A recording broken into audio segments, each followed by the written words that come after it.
안녕하세요. 진짜 오랜만에 비디오 업로드를 하게 되었습니다.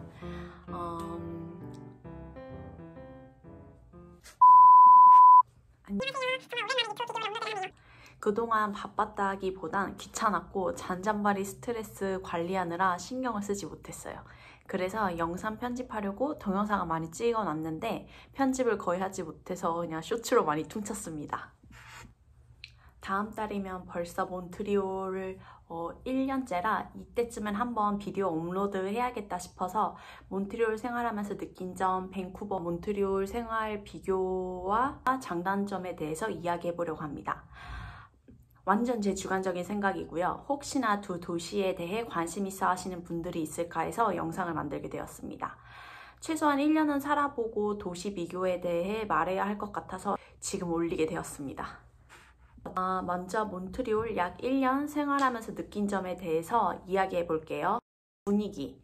일단 도시 분위기는 약간 늘 바쁘고 분주하고 생동감 있는 바이브를 느끼면서 살 수 있습니다. 아무래도 도시이다 보니까 그런 것 같아요. 그리고 캐나다 다른 도시에 비해서 북미 느낌보단 확실히 유럽 도시 느낌이 많이 납니다. 그래서 올드한 느낌이 나는데 그게 또 나름대로 굉장히 멋스럽습니다. 대신 약간 불편은 합니다. 유럽 쪽 이민자들이 다른 캐나다 도시에 비해 많아서 도시 분위기가 유럽 느낌으로 많이 형성된 것 같아요.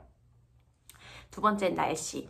날씨에 대해서 이야기하자면 겨울은 엄청 추웠던 2-3주간을 제외하면 한국 겨울이랑 그렇게 별 차이가 없어서 견딜만 했습니다. 근데 여름은 정말 덥고 습하고 진짜 한국 여름 같아요. 그러다가 또 갑자기 괜찮은 날은 괜찮더라고요. 하지만 한국 여름 같은 날들이 더 길었습니다. 세 번째, 행정. 캐나다 행정이 느린데 그 중에서 퀘벡은 으뜸입니다. 정말 느리고 정말 상상 이상입니다. 네 번째, 언어. 몬트리올 퀘벡주는 불어권 도시입니다. 몬트리올에서 생활하는데 영어만 해도 사실 크게 문제가 되진 않지만 버스, 지하철에서 불어 방송만 나오기 때문에 이 도시에 세틀다운하고 싶다면 어쨌든 주 언어인 불어를 배워야 될 것 같습니다. 그래서 일단 불어는 장점이자 단점입니다. 어떻게 보면 불어를 배우고 연습하고 싶어하는 사람들에게 불어 생활권이 이 도시 생활이 굉장히 큰 장점이 될 수 있을 것 같아요. 그리고 퀘벡커들이 친절해서 불어를 잘 못해도 하려고 시도를 하면 알아들으려고 노력을 하고 인내심 있게 기다려줍니다. 하지만 불어에 관심이 없고 영어 생활이 익숙한 사람에겐 꽤 큰 언어 압박으로 다가와서 약간 잔 스트레스가 될 수 있을 것도 같아요. 이번엔 밴쿠버랑 몬트리올을 비교해 볼게요. 밴쿠버는 제가 약 4년 정도 살았고 몬트리올은 약 1년 정도 살았습니다. 지금까지. 저는 늘 차 없는 뚜벅이 생활을 했는데요. 두 도시 다 지하철 버스 시스템이 나쁘지 않아서 차 없이 지낼만 했습니다. 다음으로 액티비티. 밴쿠버 근교에서 액티비티를 하고 싶을 때 사실 뚜벅이도 어렵지 않게 할 수 있어서 되게 좋았어요. 밴쿠버 가까이에 버스 타고 갈 수 있는 산들도 많고 레이크가 많아서 아웃도어 액티비티 하기 정말 좋아요. 휘슬러도 가깝고 밴프 쪽 여행 가기도 되게 좋아요. 그리고 한국인 커뮤니티도 커서 하이킹 같이 가거나 여행 정보 알아보기가 쉬워서 그 점도 굉장히 좋았습니다. 몬트리올 근교 아웃도어 액티비티 할 수 있는 곳이 꽤 있는데 버스로 갈 수 있는 곳, 그러니까 대중교통으로 갈 수 있는 곳은 많이 없어서 차가 필수인 것 같아 그 점이 밴쿠버에 비해서 아쉽습니다. 대신 차 있으면 BC주만큼 갈 곳 정말 많고요. 그치만 몬트리올을 벗어날수록 불어를 할 줄 알아야 한다는 점을 기억해야 합니다. 다음으로 직장.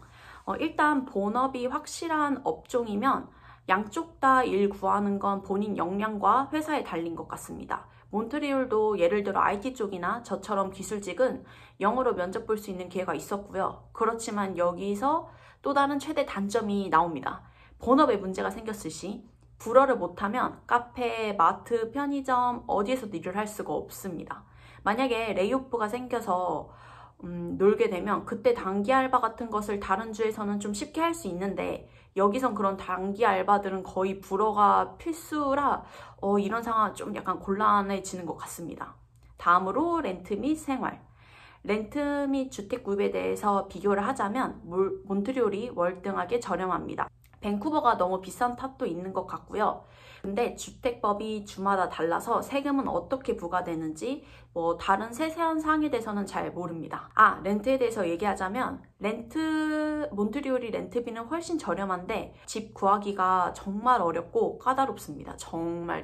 그리고 보통 1년 단위로 계약을 하는데 밴쿠버 같은 경우는 1년이 되지 않아도 서로 합의가 있으면 한두 달 노티스를 주면 페널티 없이 렌트를 종료할 수가 있는데 여긴 서브렛 구해야 하고 서브렛 찾는 비용 지불 및 청산 등 진짜 그지 같았습니다.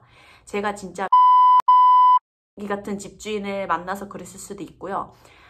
제가 1년도 안 돼서 이사를 나가게 된 이유는 갑자기 룸메이트가 사망을 했어요. 이건 나중에 따로 얘기하도록 할게요.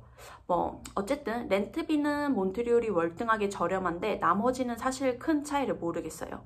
왜냐하면 물건을 사거나 식당에 가면 밴쿠버는 약 12%, 몬트리올은 15%의 세금을 내는데 그럼 결국에 가격이 비슷한 것 같네요. 한인마트랑 한식당들이 조금은 있는데 영 한식을 못 먹고 지내진 않습니다. 그리고 언어. 아까도 언급했듯 불어가 장점이자 단점인데 영어에 대해서 이야기해 볼게요. 밴쿠버 살 때는 영어 때문에 굉장히 많이 쫄고 스트레스 받으면 살았거든요. 왜냐면 상대방이 못 알아들으면 그냥 무조건 100% 내 영어 탓이라고 생각을 하고 주눅이 들어서 말을 좀 안 하려고 했어요. 근데 여기는 영어가 주 언어인 곳이 아니고 영어권 원어민들이랑 대화하는 느낌이 아니라 그런지 되게 자신감 있게 영어를 하게 되더라고요. 이게 마인드셋의 중요성일까요?